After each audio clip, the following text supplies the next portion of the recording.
The legendary killer Jason has been captured by the US government and held at a research facility. Since he can't be killed, scientists plan to cryogenically freeze him. A guard, unnerved by Jason's stare, covers his face with a blanket. Meanwhile, Dr. Rowan argues with her boss. He wants Jason sent to a lab to profit off his regenerative abilities, but Rowan warns that will let him keep killing. Her warning is ignored. Marcus and his men can handle the transfer just fine. Later, the boss, scientists, and soldiers enter Jason's room. But under the blanket, they find the guard's corpse.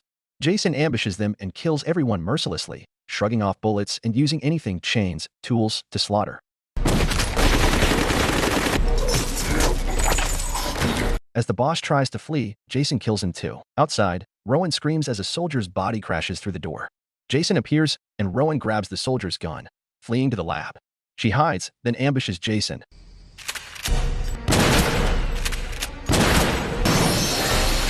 Blasting him into a cryopod. As she seals it, Jason still manages to stab her through the door. The damage triggers a facility lockdown and cryogenic fluid floods the room, freezing both Jason and Rowan. 400 years later, Earth is a toxic wasteland and humanity has moved to Earth 2. On a field trip to Old Earth, Dr. Lowe and his students find the facility, discovering frozen Jason and the preserved Rowan.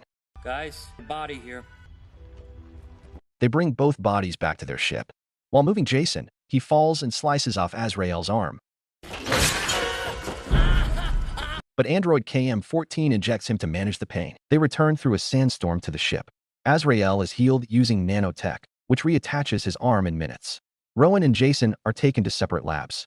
As nanotech heals Rowan's stab wound, Adrian collects a brain sample from Jason. Rowan wakes up, panics, and slaps Lowe. He explains everything. No one's here. You're safe with them. But when the cryo unit ruptured, you didn't escape it. For how long? The year is 2455. And though shocked she's in the future, she calms down. Lowe then contacts the Solaris research station, sending Jason's and Rowan's files, hoping to cash in. Reviving a 400-year-old person isn't news anymore, so Rowan gets no attention. But Jason remains infamous. That's not Jason Voorhees. He killed nearly 200 people. And Lowe agrees to sell him as an attraction.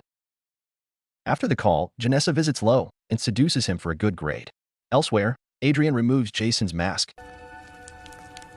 sees his disfigured face, puts it back, and focuses on the brain sample. Behind her, Jason twitches as he begins to thaw. Two couples are getting busy, and their moaning finally triggers Jason's awakening. Adrian turns, and Jason's gone. He suddenly grabs her face, throws her, and drags her by the hair. She tries to alert Waylon through the glass, but he doesn't hear her. Jason dips her face into liquid nitrogen and shatters her frozen head on the counter. He then grabs a machete and goes hunting. Meanwhile, Lowe brings Rowan food and plays dumb about Jason. She explains his unkillable nature. We tried everything. Gas, firing squad, even hung him once. Nothing worked. Later, Lowe introduces Rowan to the students, and she admires their tech, especially KM-14. She looks so real. I am real. Suddenly, Waylon shows up with Jason's old machete. Rowan freaks out upon realizing Jason was brought on board. Lowe insists he's dead, but Rowan demands proof. They rush to Lab 2 and find Adrian's corpse. Chief Brodsky calls for lockdown and tells everyone to hide in Lab 1. In another room, a couple prepares to leave, but Jason appears and instantly kills the boy, splattering blood on Kintz's face. Screaming, she escapes and alerts the others. Brodsky orders his soldiers to kill Jason on sight. Lowe, wanting Jason alive for profit, I say we wait and sedate. There are other considerations. Financial considerations. bribes Brodsky to sedate him. All right, 100,000. Fine. Brodsky agrees, then secretly tells his team to kill Jason anyway. Soldier Dallas enters a dark room and is attacked by a huge monster.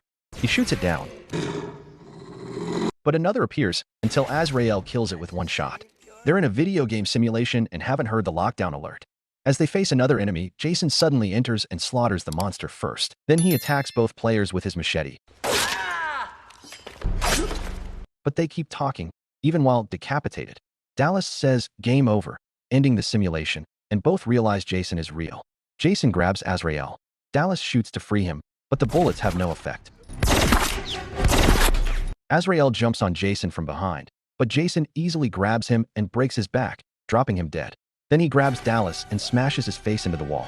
Moments later, two soldiers find their bodies in the game room and alert the others, who grow more alarmed by the second. Meanwhile, Engineer Crutch is working at his desk with headphones on, unaware of the situation. He spots Jason's reflection in a mirror, but before he can react, Brodsky and his team burst in and yell for him to duck. They unleash heavy gunfire on Jason, but when the smoke clears, Jason is gone. What the hell's going on here? The soldiers split up to search for him, assuming he's badly wounded. Jason takes advantage of this to kill quietly. He grabs one soldier from behind and snaps his neck, then attacks another with his machete. The second soldier fights back briefly, but is punched off a railing and impaled on machinery. Others find the body and inform Brodsky, who orders them to continue. Jason then slashes a woman's throat from behind. She stumbles to a teammate, begs for help, and collapses. Her teammate opens fire, pushing Jason back into a hook. He suspends him midair and reports Jason's death, but Jason jumps off and slices him in half. Brodsky arrives to find the soldier's corpse hanging on the hook, realizing he's the last one left. Undeterred, he keeps moving until Jason's arm bursts through a wall and stabs him. Brodsky scoffs that it's not enough, so Jason stabs him again, killing him. In Lab 1, the group realizes they're out of protection. Lowe contacts the pilot and orders a hyperdrive jump to Solaris port. The ship accelerates, but Jason appears behind the pilot and kills him, causing the ship to crash into Solaris. Multiple buildings explode, damaging the hull and systems. The ship keeps flying, leaving the port in ruins. Lowe considers turning back, but they witness the port explode through the window. As panic spreads, he assures them help will come since he's activated a beacon. Suddenly, someone bangs on the door,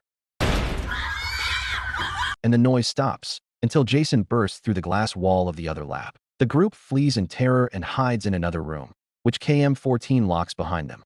Lowe stays behind and tries reasoning with Jason, offering him fame and fortune. But Jason spots his old machete and ends the conversation permanently. Meanwhile, the group remembers the shuttle and splits up. Rowan, Janessa, and Kinsa head to prep it, while Waylander and Crutch move to the bridge, only to find the pilot dead. They clear the body and power up the controls. Elsewhere, KM and Sunaran gather parts for an upgrade and share a quick kiss. On the way to the shuttle, Rowan finds a dead soldier and grabs his gun. Moments later, she sees another body, this one barely alive. She sends the others ahead and checks it out. It's Brodsky. He's badly hurt, but she promises to come back for him. At the shuttle, Rowan asks for help to carry Brodsky. Janessa confirms with Crutch that the shuttle's ready and calls for support. Waylander joins Rowan, but Brodsky's body is nowhere to be found. Back at the bridge, Crutch is horrified to see Jason holding the pilot's severed head. He manages to warn the others, just before Jason shoves him into a control panel and electrocutes him. Hearing this, Kinsa panics and locks the shuttle door. Despite Rowan and Waylander's pleas, she launches the shuttle too early.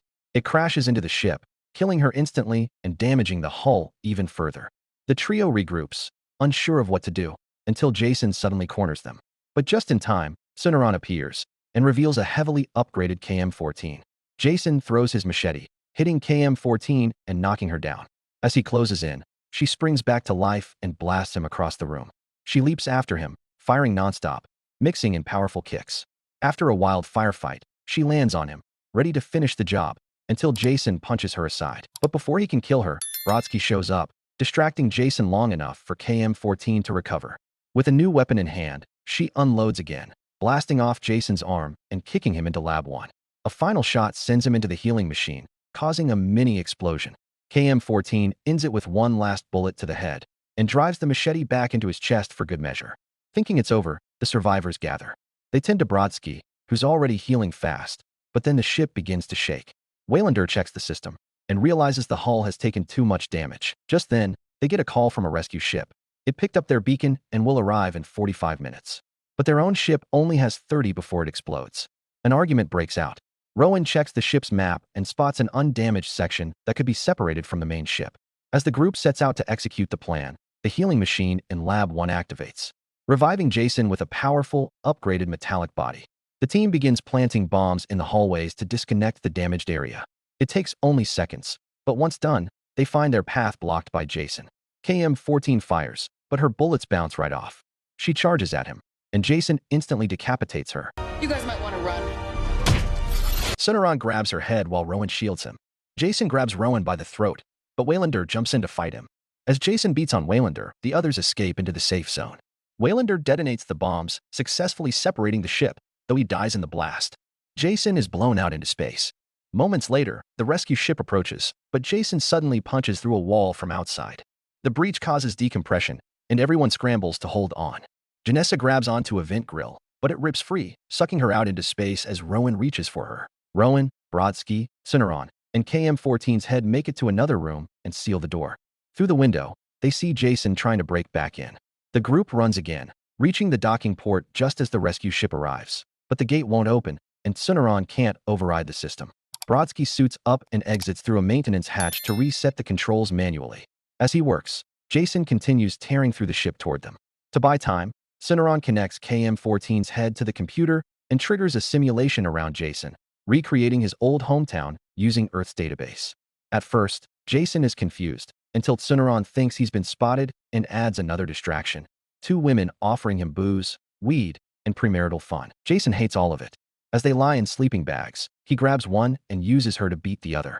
Just then, Brodsky finishes the reset and the gate opens, but his rewiring causes an explosion that ends the simulation. Jason is closing in fast. Rowan and Syneron rush into the rescue ship, but Syneron suddenly realizes they forgot KM-14's head. Without hesitation, Rowan bolts back, grabs it, and races toward the bridge, only to see Jason coming straight for her. He gives chase, but just before he reaches her, Brodsky appears and slams the gate shut, blocking him. The rescue vessel can't wait any longer. It launches. Behind them, Brodsky takes on Jason one last time as the ship explodes around them. But just when Rowan and Syneron think it's over, Jason's flaming body comes hurtling through space, right toward their ship. At the last second, Brodsky flies in 2, crashing into Jason midair and pushing him off course. Grabbing hold, Brodsky uses Jason as a human shield as they plummet together into Earth-2's atmosphere, burning up in a fiery descent. On board the rescue ship, Rowan, Syneron, and KM-14's head are finally relieved. It's over. Jason is gone. Down on Earth-2, a young couple watches what they think is a shooting star streak across the sky and land in a nearby lake. Curious, they go to investigate. But that falling star was Jason's metal head, and it just might not be done.